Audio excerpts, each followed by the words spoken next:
invité woon nañu 5 presse lañ fi invité woon mais ñaar ñi dañu xaw a am gàllankoor tuuti moo tax comme joxoon nañ leen heure xaw nañu am retard ci heure bi sax vraiment kon ñu ngi jéggalu ci loolu kon monsieur le président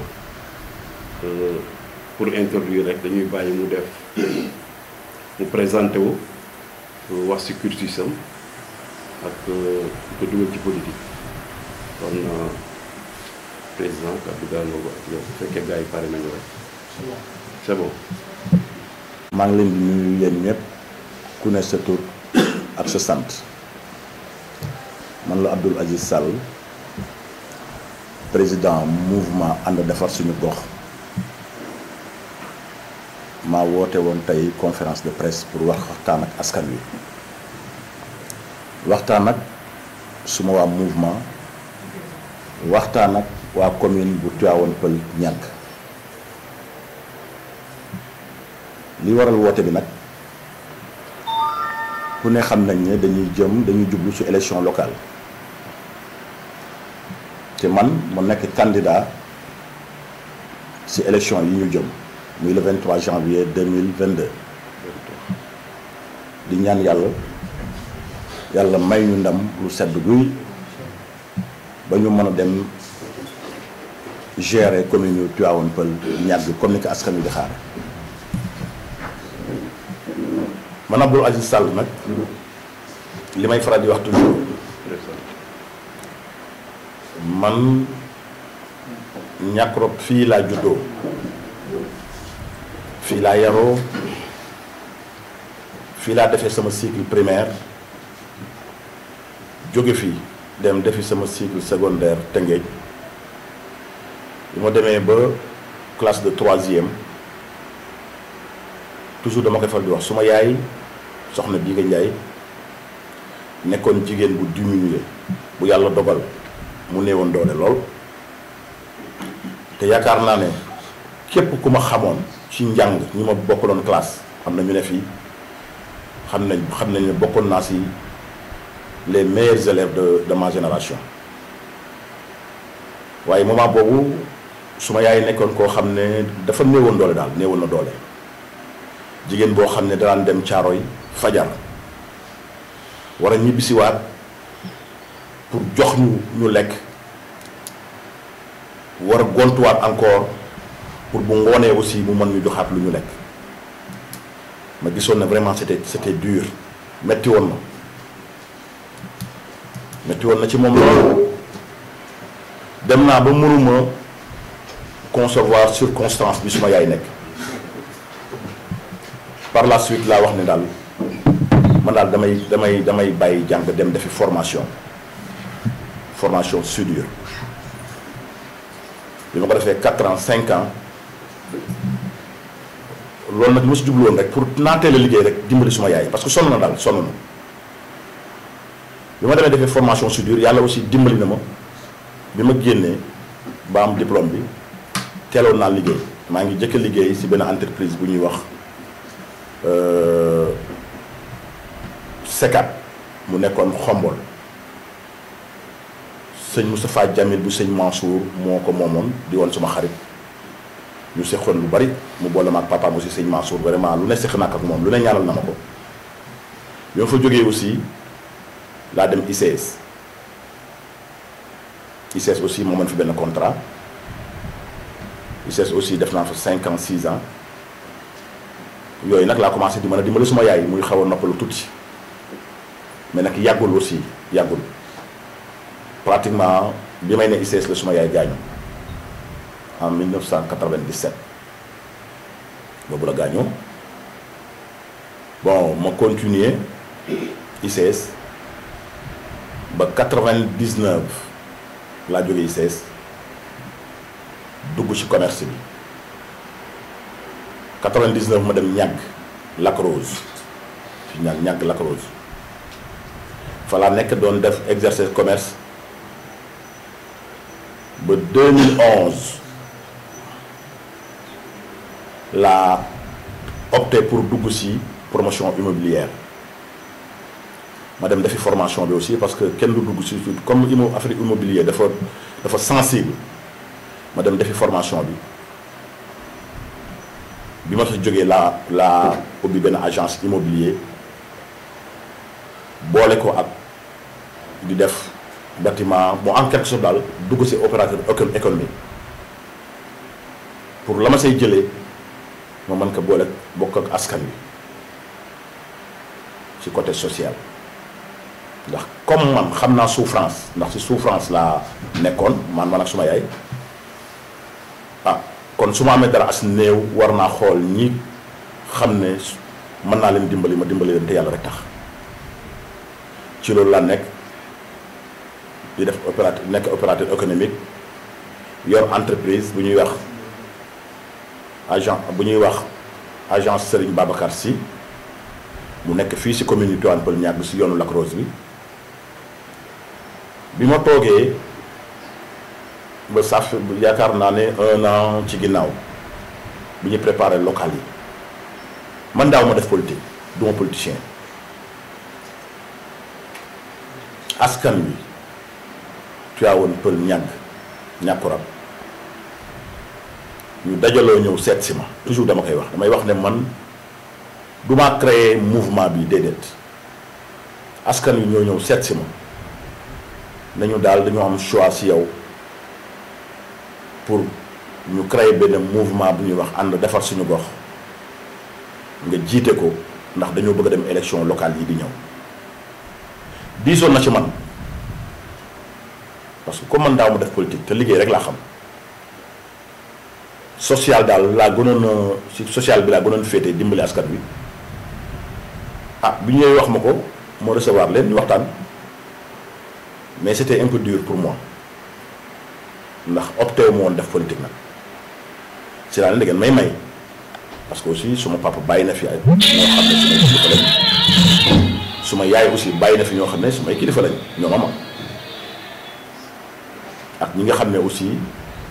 sumay conseiller lañu woon danaa dem di waxtaan ak ñoom ndax bëgguma woon dugg ci erreur bi ma demee waxtaan ak ñoom ñu xamal ma ne comme ñoom dañu am choix ci yow te yaakaar nañ ne choix bi mën nga koo doxal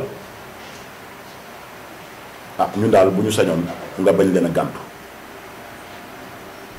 ci laa leen joxewaat rendez-vous ci suma agence laa leen jox rendez-vous parce que heure liggéey la woon bi ñu ñëwee mën na leen d'accord naa pour ànd ak yéen ci mouvement bi ngeen di wax ci lañ créé mouvement bi ñu ngi bëgg def 1 an ñu defoon lancement bi au mois de juillet ci terrain football bu Niakoulrab bi invité woon nañ population bi wuy si woon nañ fa lañ déclaré woon suñu candidature boobu ba léegi nag ñu ngi ci liggéey bi quoi tabax fa benn mairie boo xam ne vraiment askan wi yépp dinañ ci gis seen bopp dinañ xam ne mairie bi daal répondre na ak normes yi nga xam ne moom la ñëpp di xaar loolu moom vraiment li may jëkk a def loolu ci la bokk d'abord mooy localité mairie bi mu répondre par rapport ak li ko ñu di xaar parce que communauté Tivaouane Peulh Niaga dafa yaatu lool.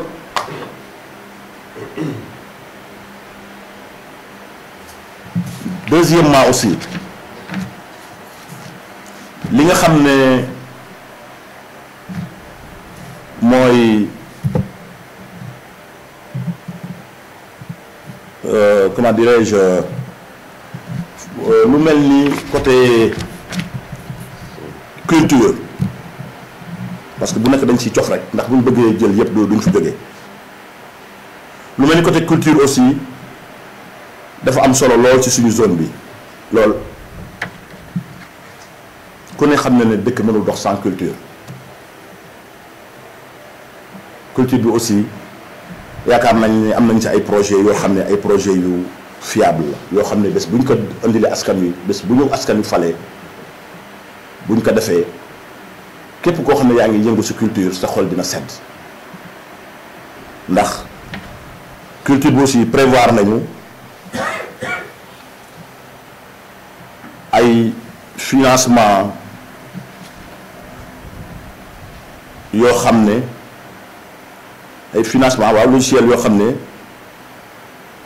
si groupe théâtral yi groupe de danse yi ak ñëpp ñoo xam ne daal yéen a ngi ñu ngi seq culture bi ñu tabaxal leen benn centre boo xam ne culturel boo xam ne ñoom dañ fa mën def seen activité te ñu gunge leen aussi financièrement ndax bari na daal ñu ñëw di ma réclamer ne culture Tivaouane Peulh Niaga dafa sooxe lool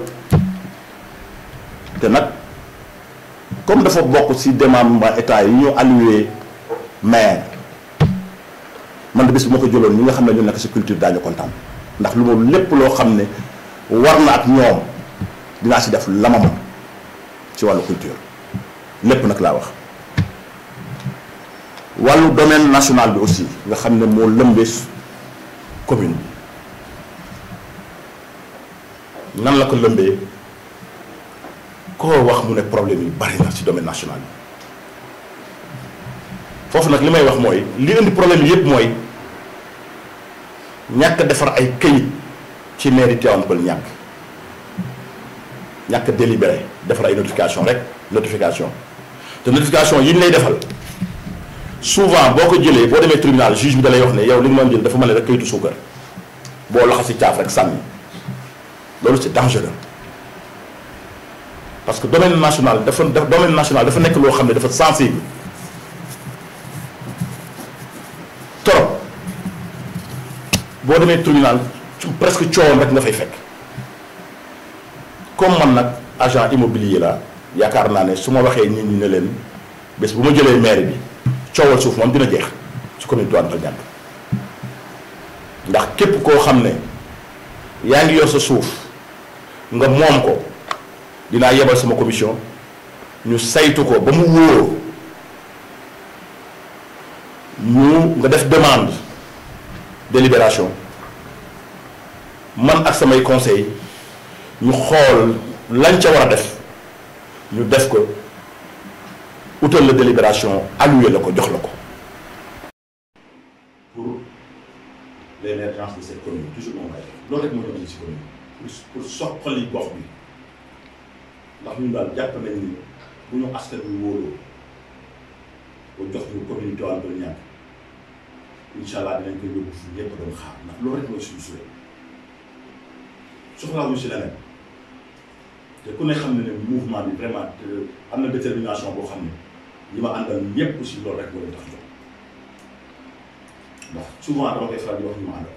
ne leen dëkk kenn mënu ko defar ci poche lu may def social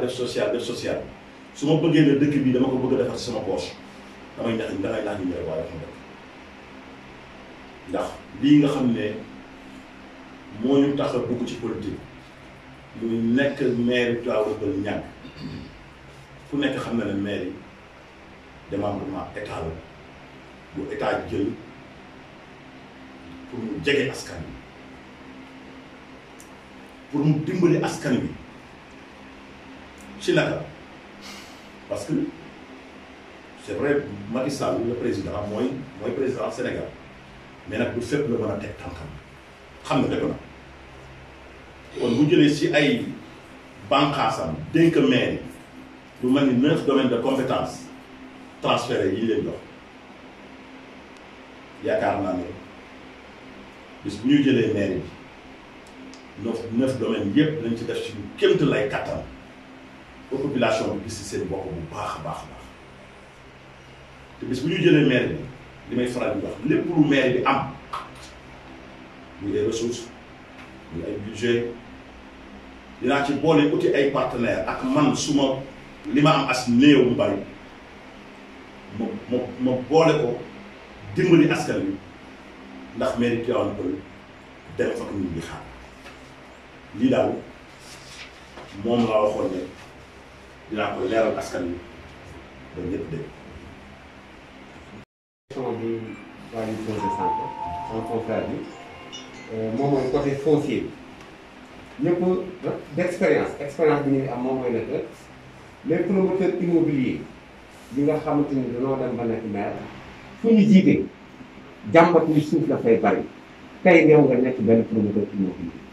est-ce que ñooñu fu ñu jaar yow doo fa jaar loolu mooy seen première question. déedéet du ma fa jaar pare ma pour jaar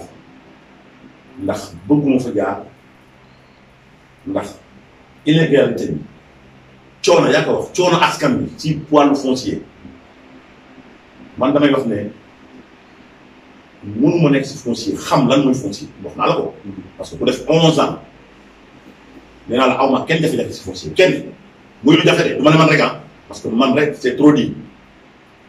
mais dama ne man maay promoteur immobilier boo xam ne ba ma démarré ba léegi laaluma alalu jàmbur laaluma suufu jàmbur lekkuma xaalisu jàmbur gis nga noonu ma jaare si immobilier ba yëg si fii tey bés bu ma yoroo commune bi keroog lay raw dinaa organiser waat immobilier bi ba mu nekk ci place am loi yi moom nga jël ko loi yi moom nga bàyyi ka fa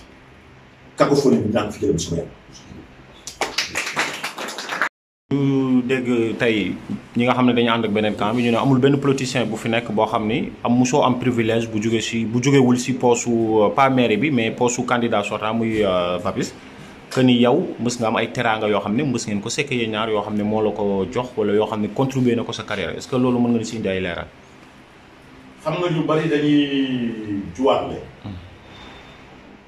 dama koy faral di wax ñeneen ñi ñaan bu ko wax ndax kay dama koy wax Papis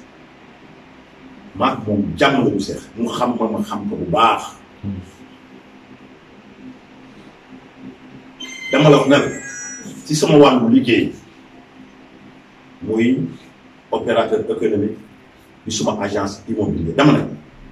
mosuma gagné yaakaar naa ne ku ne immobilier xanaa terrassement ngay wax normalement bu war a jóge si commune dama ne moo waxaat mosuma gagné benn lotissement boo xam ne le maire sortant Papis Diop moo ma ko def je le dis haut et fort bu amee ñoom ñu ngi lay déglu nañ ma défier wax ne lotissement bii ñoo la ko jox amul benn ndimbal bu mës a jógee si mairie bi fi jógee jëm ci man du suma agence du sumay activité mosut am gis nga man lay wax ne la su ma waxee dëgg lépp lu ca xew muy bruit muy coow wala dañ wax na ci bu fekkee dëgg rek nga bëgg a dégg lépp loo xam ne moo fa xew ca buntu ba man dañ ma ko nettali parce que benn ba ma duggee demaat moo ci buntu ba ñaar bi coow li amee ba ñu xam ne jàng yi daal day tas la ma sama sécurité ñëw jaaral ma si beneen bunt yóbbu ma leneen la ci am lépp dañ ma ko nettali kon lu ñu la nettali nag ah dañ ci prudent su diggante bi gis te yéen aussi ñu bëgg gox bi ngeen ñu bëgg askan bi ngeen nii ñu leen di déplacé daanaka joxuñu leen dara la ko jaar dara muy man muy sama borom mais bëgg seen liggéey bëgg commune bi bëgg àddina bi yëpp xam commune yi Tivaouane Peulh ñàkk moo tax ngeen di sonn kon ngeen jar ngeen jaajëfal maa ngi leen di jaajëfal bu baax di ñaan aussi xéewal ci yéen di ñaan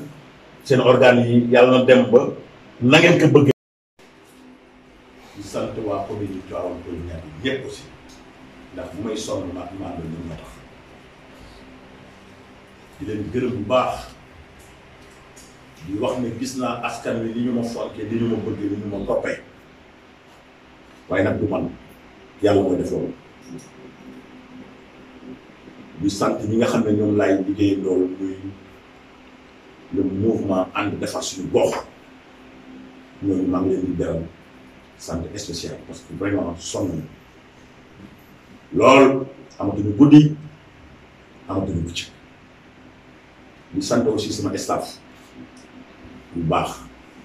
ndax damay faral di wax ne ku ñeme dañ laa dëy te kenn rek mënul dara kon ñoom ñoo doole di sant aussi waa ñàkk ga nga xam ne fa laa jógee nii tey askan woo bëgg ma lool ñàkk mënuma leen fay maa leen di sant bu baax di sant waa Tivaouane Peulh boo limee juum waa bënn ba Safko ñëpp daal maa ngi leen di sant ndax fu ma dem dañuy yàkkamti lool pour ma ñëw kon commune Tivaouane Peulh ñàkk mënuma leen fay maa ngi leen di sant bu baax a baax ñëpp nag ñëpp bàyyiwuma kenn di woote aussi élection yi ñu jëm jàmm laay woote violence bi ku ko daan def bàyyi ko ku nekkoon ci di préparer di ko def bàyyi ko moom ndax nit mënul gañe dara ci violence baaxul ndax nag bu lépp weesoo ñu ñuy xëccoo ñëpp ñoo bokk ñun ñëpp am ay relation du ñu ay noon ay adversaire leen rek si local yi ñu jëm 11 candidats ñëpp laay wax ku nekk daal na nga wax ña nga àndal ñu indi jàmm man de jàmm laay woote moom laay woote tey moom laay woote ko élection yi passé ndax man kenn xaw ma ne du fitna ku ma xam nag laa wax je défie quiconque kenn xaw ma si fitna kon man jàmm rek laay woote ndax yaakaar naa ne commune bi si jàmm rek lañ ko mën a liggéey te incha allah dañ ko liggéey si jàmm.